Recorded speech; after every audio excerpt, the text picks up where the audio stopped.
Hello and welcome to this Warhammer Age of Sigmar Death Army List Construction video with me, Mark, from the Xenobiz channel.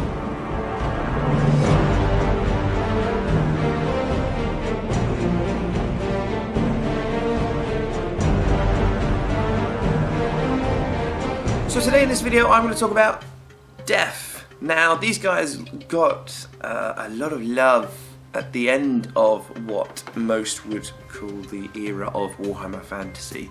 Warhammer Fantasy had this transitional period of end times. Now what this happened was Chaos decided they were going to just mess things up, and they did, with the help of every single kind of god they have, and won essentially in life. Destroyed the world as they know it. During this time as well, Death, Nagash got a lot of love. Nagash came out again, new model. I think the old model was that big, and now the new model is like the size of my head. And before the General's Handbook came out, he was extremely broken. He could summon as many units as he kind of wanted. He was the big badass. He's the god of death. General's Handbook comes out, allows pitched battles. So now you can construct your 1,000, 1,500, 2,000, whatever kind of pointage you want army to have. Make it more competitive.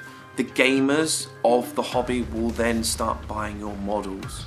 And this is a great thing for Age of Sigmar. This is going to stimulate the Age of Sigmar section of Games Workshop's business plan, and more models will come out, more armies, more rules. Love it, love it, love it, love it. And with Death, I've always liked them. One of the first armies I looked at Warhammer Fantasy was that. I then decided to go down the route of the elves, but since there's no elves out there in a new style of Age of Sigmar, I'm gonna carry on with what I'm doing. So in 2017 I'm doing Sylvaneth, just because I am Groot, and I'm going to be looking at doing a 2,000 point Death army. I've got a couple of lists that I want to throw at you. I haven't really played a lot of Age of Sigmar or Death. I have been reading up the rules and stuff, so I'm going to see what these two lists are like. But as in most of my lists, I like to do a story or a theme behind it. With my 40k, I've got The Last of the Elder, which is why all of my Elder is painted in different elements. I've got all the vehicles and bikes, Samhain, all the ghost elements, Ayendan, and then most psychers are Ulfway, blah blah blah, just like that.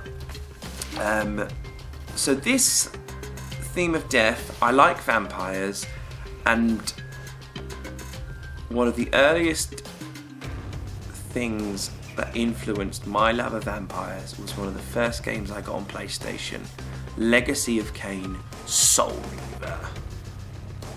And the intro to it just brings back so much nostalgia. So the story of this is Kain is a vampire that has been hunted and persecuted, and he has now led a war against humankind. And he has these generals, these lieutenants, and the first of these is called Raziel. Now Raziel is quite a proud vampire, very good in combat and very loyal to Kain throughout his vampiric life. And in the story, as it states in the intro, Kain is deified. All the clans tell tales of him, few know the truth. He was mortal once. He created the lieutenants, and after so many years, they go through a state of change. Now, this is a state of evolution towards more powers, I guess, physically and stuff, towards vampirism, and away from being more human. Now, Kain goes first. He goes away, has his long sleep, comes back. He's now got something special about him. Then, one by one, his lieutenants follow him. Something happens. Raziel then overtakes him, and he surpassed him and ended up having vampire wings. Kane looks at him, puts the sword down, the Soul Reaver, walks up to him, and as Raziel states, he gained a new reward from this, which was agony.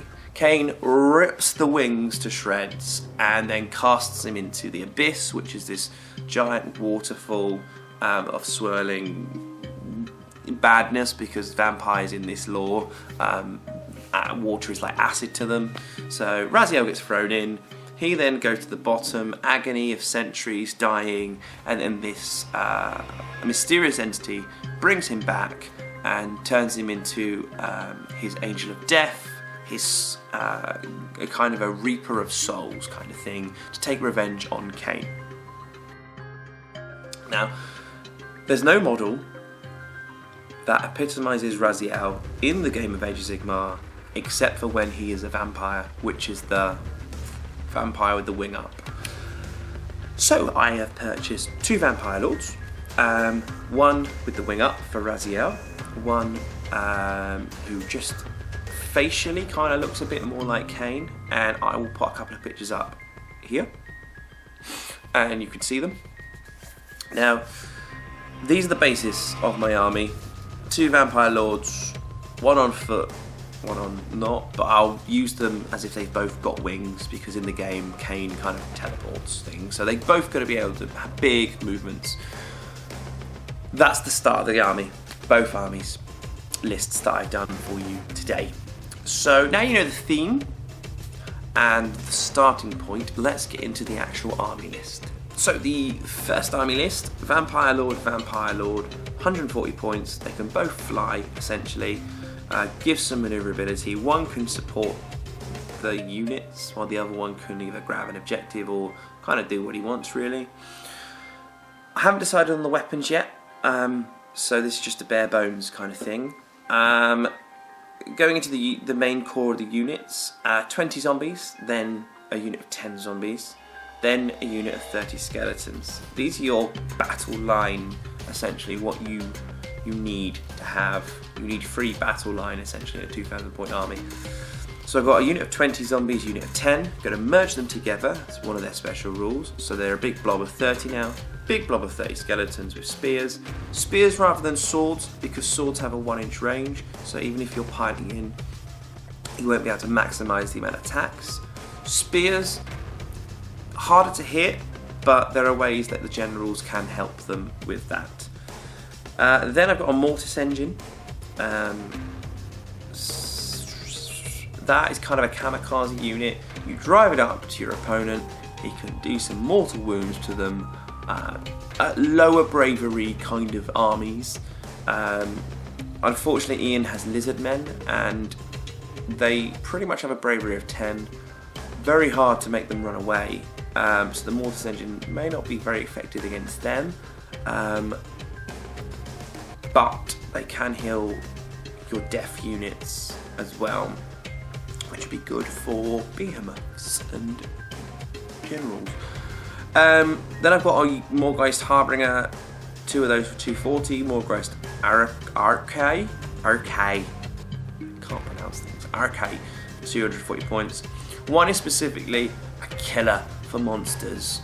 Less attacks, but each attack does more damage, and then the other one it does more attacks but less damage, which will be good against troops supporting these skeletons and stuff. Then I've got 5 Hex Wraiths, 3 Vargeist, and then a Terrorgeist to finish it off. I like the Terrorgeist model, whether he's an amazingly effective monster or not. I'd say it's fun to play with. Vargeist, because again they're just a bit more vampire in it, and the Hex Wraiths are kind of more spiritual element, because Raziel eventually does become a spirit reaper as such, so it kind of is a nod to that. And that's the first list. It's okay. A variety on the board gives me 2 big blobs to hold up the opponent, whilst also having the Terrorgeist Mortis Engine messing around with my opponent, worrying about them, and then the Harbinger and the Arachais can just do their thing. Okay, so Army List 2, it comes after doing a little bit more research. Whenever I've seen battles with them, death that is, the first unit that seems to be used is a Vampire Lord or a Zombie Dragon. Seem to cause hell, able to wipe out most troops, and rightly so, being at 440 points, I'd say. So I've got my two Vampire Lords, Raziel and Kane, and then their mate on a Zombie Dragon, who, if I was to go with this army list, I'd have to watch and read the stories again to do with Soul Reaver and give him a thematic name. There are two other vampires in the game which are quite important. One is one of the firstborn vampires, and one is just a badass who eventually dies to the hands of vampire hunters. I won't spoil it, but his heart is ripped out by a quite prominent character. Then a unit of Vargeists, that's 3 of those, again vampires. 10 zombies, then 20 zombies, I've explained why. 30 skeletons with spears, then Morgeist Arakai, Morgeist Harbringer, and Terrorgeist. So this one is more elite than the other list. It does, however, have a zombie dragon. Now, what I've taken out compared to the other list would be the Hex Wraiths, the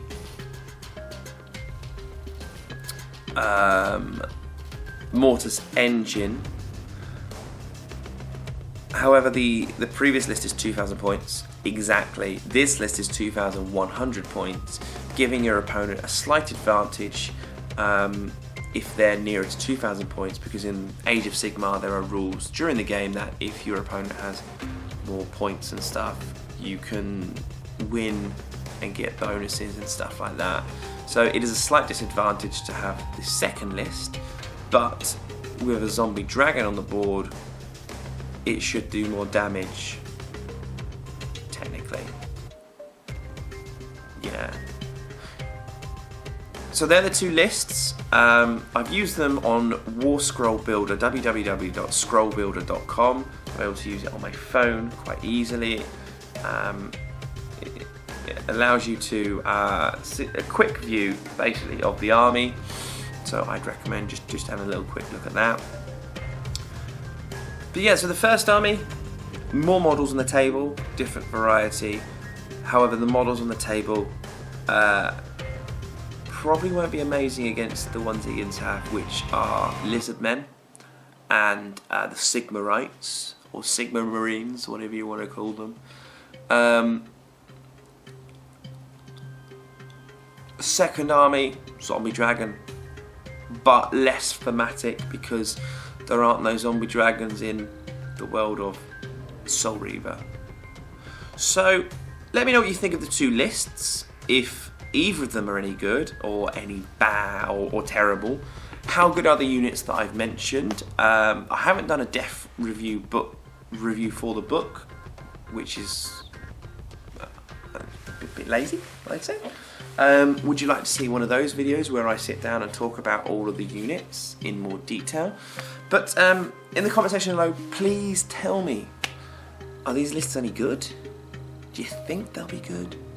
Could they beat something like Lizard Men or Sigma Marines? Or do well in a 2,000 point battle, say League? So comment below, please comment, share, like and subscribe. I've been Marc from the Xenoviz channel, bringing you more Age of Sigmar. Yeah, we'll bring you some battle reports soon, hopefully when Ian returns back from uni. So, see you on the next video. Goodbye.